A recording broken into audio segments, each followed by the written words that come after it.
When we last left Enterprise, she'd finally been granted her first significant respite of the war after just over a year of near constant action. However, the news was bittersweet, as instead of stopping off in Pearl Harbor to decant Air Group 10 and then heading over for California, they'd been told they had to remain in Hawaii for 6 weeks to help train up a new air group. As a result, the ship spent the late spring and the first half of summer of 1943 at Pearl Harbor, the 6 weeks stretching to 10. Carrier Air Group 10, with its aircraft now ashore, was gradually shifting its composition as veteran pilots were recalled home to train new flyers, lead their own squadrons, or be promoted up to join some officer or other's air staff. Those who remained, while somewhat newer to the war generally, had still seen several significant actions, and these would become the core of the new version of Carrier Air Group 10, which would eventually be made ready to deploy with one or the other of the US Navy's growing fleet of carriers, whichever was ready for them first. And speaking of new carriers, a new vessel had appeared in Pearl Harbor during Enterprise's stay. It was the shape of things to come, as it was the newly commissioned USS Essex. That, of course, immediately led to a bar brawl of epic proportions that reportedly started when someone from the new ship suggested that, since it was clearly the bigger and more powerful vessel, it should now take on the moniker of Big E, which the battle-hardened crew of the Enterprise took considerable exception to. But in happier news, Enterprise became the first US carrier to receive a Presidential Unit citation. But the ship wasn't spending its entire time tied up next to a pier. Although still battered, she was helping to bring the new Carrier Air Group 12, destined to head out aboard USS Saratoga, up to speed. The F-12 was particularly notable in that it was operating a brand new fighter, the F-4U Corsair, which was causing no end of trouble as pilots tried to work out how to land the thing when they couldn't see past the gigantic engine. But finally, on the 14th of July 1943, Enterprise was released to return to the continental United States. Although she was no longer heading for California, her destination was instead now Bremerton in Washington state, with Carrier Air Group 10 along for the ride, arriving 6 days later in a blanket of fog which saw the ship navigate in entirely based on radar and radio direction finding beacons at a near crawl of 10 knots, while blasting the horn every couple of minutes to tell other ships to get out the way. Happily, though, in the dawn's early light, the fog gradually burned away, and for the first time in what seemed like far too long, the sailors were able to look at something other than open sea or tropical islands, as the wooded hills and mountains of the area around Bremerton and Puget Sound rose out of the mist as the fog gradually dissipated. For Enterprise herself, it was the first time she dropped anchor in a mainland US port since September 1939. The ship was now due for just over 3 months in the care of the yard, and the ship's executive officer had carefully taken a list of all the officers and men who wanted to head home to their families for a bit and divided them up into 3 groups, each of which was issued with a 30-day leave pass. At 10:30 on the evening of the 20th of July, the first group of 680 crew boarded the ship's launches and once ashore began spreading out across the country, heading back to various friends and family. One particularly enterprising young officer had a family, including a son who'd been born while he was at sea, based all the way over in New England, and he decided he wasn't going to waste a good portion of his leave on slow trains gradually travelling across the entirety of the continent, and instead he headed for the nearest airbase, and proceeded to persuade a series of transport aircraft pilots to give him a ride, traversing the country in a little under 2 days on a rather zigzag course, although he noted that the last 40 miles ended up costing him far more than the preceding 2,500, as he was forced to find a late-night taxi to cover the distance from the nearest airbase to his family home. Back at Bremerton, though, there was still a lot of work to be done. For those not on leave, or not yet having received their 30-day pass, they had liberty to go into town or over to Seattle if they could find transport, and the ship's gunners were sent off for a week of training in new anti-aircraft techniques and equipment, which was a harbinger of some of the changes that were about to be made to their ship. On the 21st, Enterprise was ordered to begin unloading her magazines prior to entering dry dock. The job turned out to be a grueling one, not finishing until 0200 on the 22nd, as around 3,700 5-inch shells, their accompanying charges, 3 dozen torpedoes, 6 dozen large bombs, 62 depth charges, almost 1,750 cases of 40mm ammunition, and a seemingly endless tide of 20mm, all was hauled out of the ship and then sent ashore on barges. 18 hours after the last ammunition barge had left, the ship was settling on the blocks in number 5 dry dock. Spotting a row of small wooden houses across the inlet from the ship, the XO arranged for the US Navy to take temporary ownership of them, allowing the remaining crew to have somewhere to sleep ashore while the ship was largely unpowered and out of the water, while also providing some space for families who'd come up to Bremerton to visit their sons, husbands, or fathers as applicable. About the only disadvantage of this particular situation was that everybody quickly had to develop an intimate knowledge of the ferry schedule across the bay, or risk finding themselves on the wrong side of an almost 120-mile road trip around the bay. A number of men who missed the last ferry back to their accommodation elected to just hang around in bars for the entire night. It was a little more difficult if you missed the morning ferries, though, since the crew were still required to be aboard the ship during the day. If they were interested, during their liberty period, the men could also go and take a look at the ongoing work that was taking place to modernise and to a certain extent rebuild the battleships California and West Virginia, which were still at Bremerton, still being made good from the damage they'd incurred on December 7th, 1941. Meanwhile, their own ship was having a scarcely less thorough treatment, as workers in the Navy Yard began stripping away systems and equipment, in some cases for refurbishment or relocation, and in others for outright replacement. Then the various layers of accreted battle damage and associated repairs came under scrutiny. Some of the work was good enough to remain, but a huge amount had been temporarily patched, jury-rigged, or only really put in to address the major issues of the damage, and so all of this was torn out so that more permanent repairs could be put in place. With the displacement restrictions of the London Naval Treaty well behind them, 2 new large bulges could be installed, one on either side of the ship, which expanded the vessel's torpedo defence system from being mostly prayer-based to include the ability to actually stop at least smaller torpedo explosions from significantly rupturing the internals of the ship. Tanks for additional fuel were also included to extend the ship's own range and, by increasing the overall fuel capacity on board, also helping to boost the amount available for the air group. Inside the island, 3 smaller rooms were combined into a single larger Combat Information Centre, or CIC.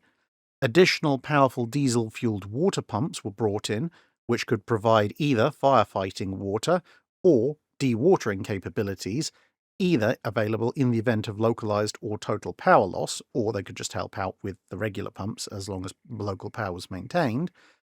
New accommodation and food storage areas were constructed, and a cavalcade of new anti-aircraft weapons showed up on convoys of trucks. Although her heavy anti-aircraft battery would remain 8 single 5-inch 38 caliber guns, the existing guns were removed and then replaced by newer improved models with new directors, training, and elevating equipment. 22 or 24 new 40mm Bofors were installed to supplement those which were already on the ship, with 2 additional quad mounts and either 7 or 8 twin mounts newly arriving, depending on your source. Additional 20mm Oerlikons also arrived on board, of course, it was World War II USA, and new radar guidance director units were fitted, which allowed the 40mm battery to be operated in conditions of poor visibility or darkness. A similar system had arrived with the new 5-inch guns to allow them the same capability. Several new radars appeared above the island, although the old ones were also kept in place as backups, with many hoping that this combination of changes would finally allow the 5-inch battery to live up to its on-paper performance statistics.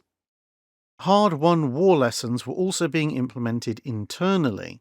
The fire main system was significantly extended and given massive redundancy in the form of additional valves, connection points, and loops. The magazine flooding system was replaced by a sprinkler system that was also connected to the various additional ammunition storage rooms that had been created since the ship was commissioned.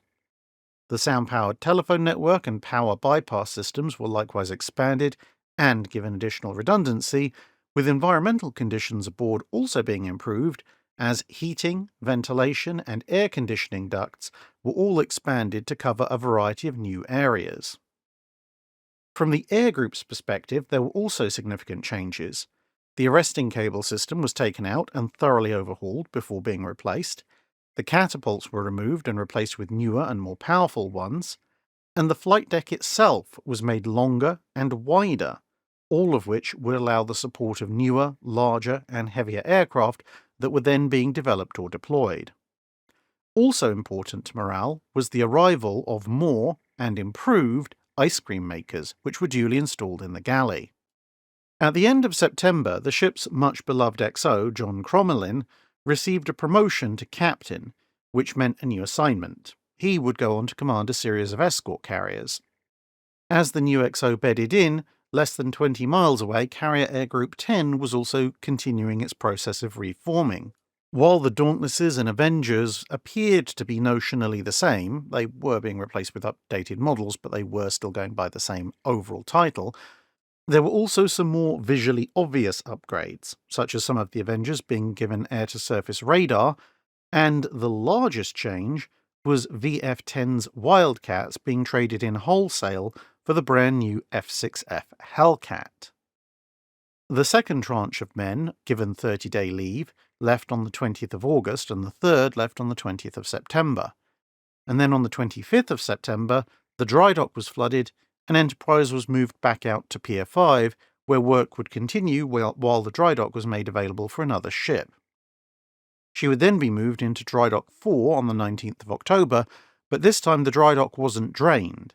Instead, it was used as a controlled environment where large weights were placed on the flight deck and then moved around so that the ship's stability could be checked against the calculations that had been made.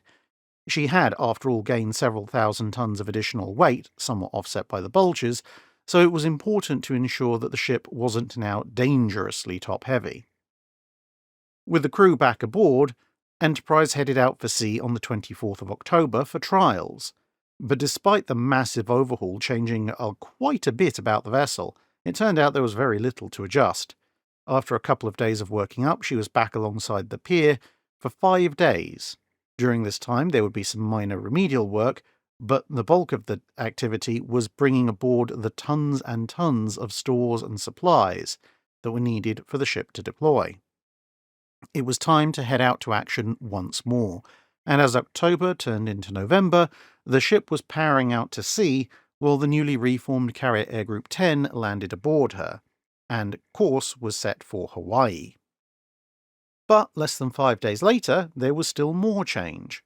As the ship reached Hawaii, Captain Ginder was being promoted to command of Task Group 58.4, while Captain Gardner took over command of Enterprise. Additionally, Carrier Air Group 10, having only been aboard for less than a week, was flown off to Hawaii for further advanced training, and its place was taken by Carrier Air Group 6, the pilots being the heirs to the formation that had of course originally deployed with Enterprise. With this air group under the command of Lieutenant Commander Butch O'Hare. Although interestingly, while the VB and VT units were VB6 and VT6, the fighter squadron was VF2.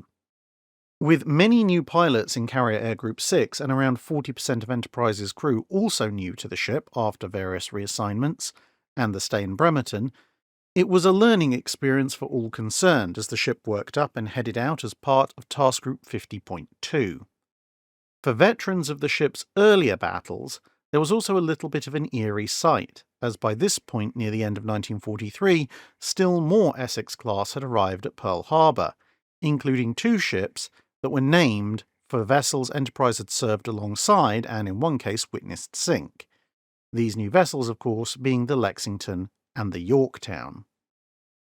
As part of Fifth Fleet, Enterprise was once again under the overall auspices of Admiral Spruance, with the fleet bound for a mission to retake the Gilbert Islands, which consisted of 3 primary atoll sections, Makin, Tarawa, and Apimama. The first 2 being the primary targets as the third was practically undefended. Enterprise's task group consisted of herself and the Independence-class light carriers Belleau Wood and Monterey, plus escorts in the shape of half a dozen destroyers and no less than 3 fast battleships, the North Carolina, the Indiana, and the Massachusetts. Their task was to secure the air over Makin, then attack enemy positions, support the landings, and stand by in case the Imperial Japanese Navy sought to contest their operations. At 0540 on the 19th of November, 33 aircraft, a mix of Dauntlesses and Hellcats, headed skyward as the first of 15 scheduled airstrikes for the day. This initial attack took the defenders of Makin entirely by surprise, and no air opposition was encountered. Indeed, the only resistance at all came from a single large anti-aircraft gun that opened up fruitlessly at the strike as it departed, its sheer size and caliber perhaps better used for engaging flying boats or long-distance bombers. Throughout the day, the story was much the same. A single Japanese fighter appeared and was immediately swarmed by Hellcats. A few anti-aircraft guns opened up, but they were quickly suppressed as well. The next day, as the landings themselves went in, Carrier Air Group 6 joined with the surface vessels in dropping vast amounts of explosive on the defending trench lines and emplacements in order to facilitate the landings. One crew had a far more passive but also very important role. VT-6's commander, Lieutenant Commander Phillips, took to the skies in an Avenger that carried no weapons apart from its guns. The bomb bay was instead loaded with extra fuel. His mission was to circle Makin slowly for most of the day, spotting enemy activity far below and radioing anything particularly important down to USS Pennsylvania, aboard which was Admiral Turner, who would then make any needed changes to the stream of troops and equipment being sent ashore. Although small arms fire from the defenders continued, something the orbiting Avenger couldn't spot, the avalanche of explosive from the US Navy seemed to have largely subdued any defences of heavier caliber than rifles and machine guns, which the Japanese defenders might otherwise have been able to bring to bear. The most interesting things the Avenger reported during the morning was the occasional burst of fire from lone anti-aircraft guns, although one of them did manage to wing a machine gun bullet into the Avenger's fuel line. The aircraft noticed the leak, was landed aboard Enterprise, a replacement secured, and then observation continued through much of the afternoon. At least that is until another lucky anti-aircraft gun, this time firing an explosive shell, managed to sever the elevator cable of this new aircraft with a fragment of shrapnel. Although initially thinking they'd have to crash land on the most secure of the target beaches, with some ingenuity the crew spliced the severed cable back together, while Phillips kept up his reports of what was going on down below, until just before 1700 that afternoon when the Avenger managed a textbook landing back aboard Enterprise, which had cleared her decks just in case the spliced cable gave way and sent the Avenger crashing to the deck. In fact, compared to the numerous fraught and costly actions of 1942, that day proved relatively easy for the ship, with 135 takeoffs being accompanied by 137 landings. The discrepancy being due to the fact that one of the Dauntlesses ended up developing engine issues which caused it to ditch nearby with its crew recovered, but 3 fighters from Belleau Wood ended up landing on Enterprise instead. Whether they got lost or whether Belleau Wood was busy at the time is unclear, but nonetheless, the Enterprise ended the day with a net gain of 2 aircraft. The following day, there was so little Japanese resistance of a scope that was large enough to summon a scheduled airstrike that Carrier Air Group 6's aircraft ended up circling, waiting to be called in to specific point targets by troops on the ground. A few half-submerged hulks offshore proved more interesting. Holdout parties of Japanese troops had now appeared and were shooting at the boat traffic from these positions, and so a productive afternoon was spent experimenting with the best way to get bombs onto these targets. It turned out that the best technique for suppressing them was actually just to have a flight of Hellcats dive in on the given hulk and empty their 50 caliber machine guns into it. With that task accomplished, Enterprise went into standby mode, with aircraft ready on deck for on-call support, as well as being spotted just in case the Imperial Japanese Navy showed up, but with no further active combat flights scheduled, This was in sharp contrast to operations further along the island chain in Tarawa, which was still being fought over for every last yard. But the risk to the now locked-in amphibious forces off of Makin in the event the Japanese did decide to sail meant that Enterprise and her two smaller carrier companions could not be called away to help efforts on Tarawa. That wasn't to say that the following days were calm. Although slow to react, the Japanese began to probe US defences with long-range recon flights. The escort carrier Liscombe Bay was sunk with over 700 of her crew when I-175 got close enough to launch a torpedo strike at her just south of Makin. And then, on the night of the 25th, a Japanese aerial strike force arrived by night. A dozen Hellcats were launched and vectored on an intercept course by radar, but although this attack was mostly deterred by radar-directed anti-aircraft fire, it did manage to launch flares over the US forces, and so they knew things were only likely to escalate. And so it proved on the night of the 26th when a large number of Japanese torpedo bombers appeared. But although night flying was, even in late 1943, very much in its infancy in the US Navy, Enterprise was fortunate to have some very innovative pilots aboard.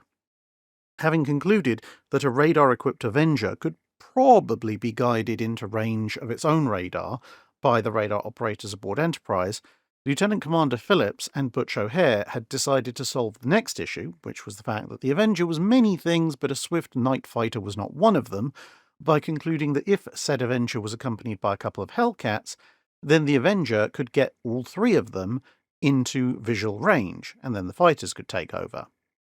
Thus, that night, Phillips took off in his Avenger, although he was following O'Hare and his wingman, who'd left some minutes earlier. Initially, the Japanese aircraft proved somewhat elusive, and the Hellcats were initially trying to search based purely on directions from Enterprise, to no avail. But eventually, the Avenger managed to lock onto a contact, and the two Hellcats were guided to Phillips by the Enterprise's radar officer. However, the Avenger closed in on its target before the Hellcats could arrive, and so Phillips opened up with his two forward machine guns before hauling up alongside the Japanese twin-engine bomber to let his turret gunner broadside it. The enemy bomber fell away in flames as scattered panic fire ahead betrayed the position of other enemy bombers. The Hellcats used the fireball as an additional vector to help them catch up with the Avenger. Phillips then closed in on and dispatched another bomber before the Hellcats could meet up with him, and the three aircraft then pulled into formation, switching on basic navigation lights so they could see each other more clearly and to avoid friendly fire. But then tragedy struck. A.B. Kernan, the Avenger's tail gunner, spotted an unlit aircraft stalking slightly behind and off to one side of O'Hare's aircraft and opened fire.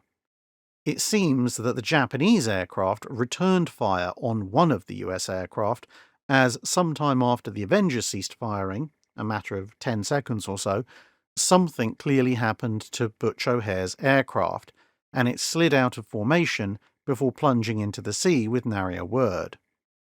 Although a search was organised the following morning, no trace of the aircraft was ever found. It seemed that although only 2 Japanese aircraft had been shot down by the efforts, these actions had disconcerted the rest of them, and although the occasional flare was dropped, no major attack developed despite the number of aircraft that were out there on Enterprise's radar screens. As November closed out, and it became increasingly obvious that no Japanese Navy surface force was coming, and the US hold on Makin was being consolidated, Enterprise and the rest of the formation were given leave to move to seaward, and any subsequent Japanese attempts to find them, if any were launched, failed completely. But a week later, the ships were summoned to hit Kwajalein in the Marshall Islands. For some veterans aboard Enterprise, this was something of a sort of homecoming, as almost 2 years ago Enterprise had come up against exactly the same island, although at that point she'd been alone, taking part in the first US offensive strike of the war. Back then, the strikes had been made up of small groups of Wildcats and Devastators, but now 56 aircraft, a mixture of Hellcats, Avengers and Dauntlesses, roared off her flight deck, with 3 of the new Essex class, Essex, Yorktown and Lexington, launching their own strikes at the same time nearby, while Belleau Wood provided a combat air patrol. Carrier Air Group 6 was tasked with the southern end of the main island. On their way, they passed ongoing strikes from the other carriers on closer targets, and once on station, the first thing they spotted was a seaplane base, which was duly attacked by a dozen Hellcats in repeated strafing runs that left over a dozen enemy seaplanes sinking, on fire, or badly shot up. Then the bomb-armed Dauntlesses and Avengers were summoned against a concentration of enemy shipping that had been spotted in the main anchorage. The shallow water meant the Avengers were carrying 4 500-pound bombs each, as opposed to a torpedo, which might strike the seabed and break up. With multiple ships hit and some already sinking, a quartet of aircraft, 2 Avengers and 2 Dauntlesses, all loaded up with cameras, began taking pains to photograph both the damage done in the attack as well as the island group in general, all with a view to facilitating a landing in the near future. A handful of Japanese aircraft made a belated appearance, but most were simply quickly added to the Japanese Navy's casualty lists by the Hellcats, and the entire strike group made it back unscathed, although on the return leg one of the F-6Fs ran out of fuel and had to ditch near the destroyer USS Kidd, which picked him up. The carriers then started to head back out to sea. Follow-up attacks in the afternoon had been called off, despite some pilots' protests that a number of Japanese aircraft were still sitting untouched on various airfields. As it turned out, their warnings proved somewhat prophetic. A quartet of Kates came in at wave-top height, gunning for the Yorktown, and only frantic last-minute anti-aircraft barrages saved the ship, which was still very nearly hit. But that attack, in the early afternoon, was just a harbinger of things to come. Around sunset, the first radar contacts appeared, beginning to circle the US formations. These were clearly keeping an eye on them, helped by a bright moon and clear skies, while more and more Japanese aircraft arrived. Small groups of these aircraft would then break off from the circling numbers and begin their attack runs. Just before midnight, Lexington, in her separate task group, was hit and was temporarily left circling as her rudder jammed thanks to the Japanese torpedo. But, back on Enterprise, the ship remained locked down, completely unlit and with guns tracking but not firing. Instead, the incoming attackers were monitored on radar, and when they began their attack run, usually accompanied by the dropping of flares, Admiral Radford would order his ships to change course and speed radically, slipping away into the darkness once again, and leaving the enemy bombers to make attack runs on well-illuminated patches of empty ocean. This dance back and forth continued for 6 hours, until, at about 1:30 in the morning, the moon set and the remaining enemy aircraft, unable to see much at all, withdrew. A few more waves of enemy bombers would be spotted over the next few days, but to little effect, as they in turn failed to spot Enterprise.